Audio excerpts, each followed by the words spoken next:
So let's start by looking at the effective use of Outlook and what we deem to be the 6 best practices, our recommendations.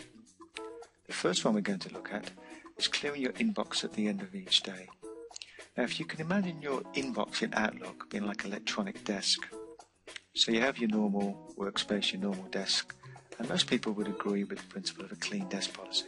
What we're going to try and do with your inbox or your electronic desk, shall we say, is we're going to keep that clear, we're going to keep it clean, we're going to go through a process or a system of making sure that we don't clutter that inbox and just stress ourselves out. So that's the first thing. The second is we're going to change the default setting on Outlook. And what I mean by default setting is 99.9% of times when Outlook is opened, people open directly into the inbox.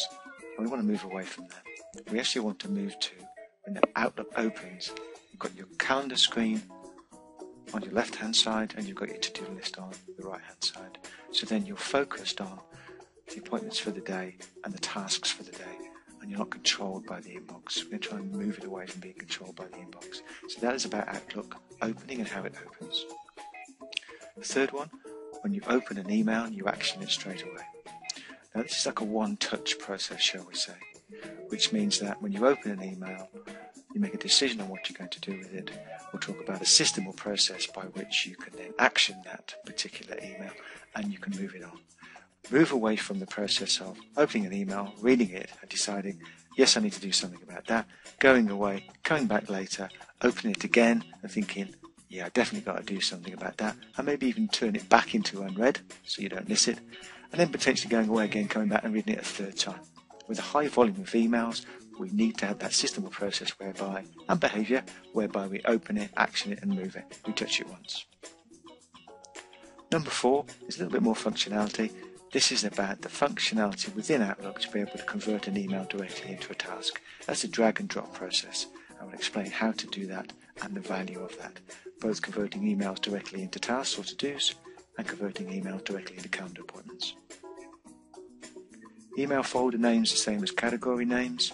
What we're talking about here is at the moment you're probably storing information on hard copy manila folders. You may have folders on the server in a business situation. You have email folders off your inbox where you're saving emails, and then you might have some sort of to-do list where you're categorizing the things that you need to do.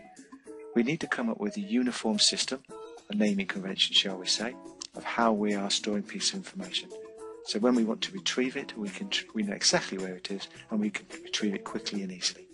Not be in a situation where it's taken us ages to find something that we've actually filed in the first place.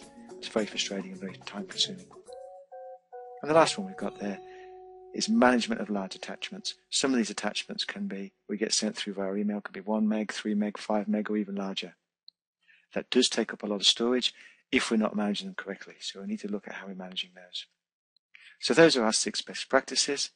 This is what we're going to endeavour to work through so you become less stressed, more in control, put some time back into your day.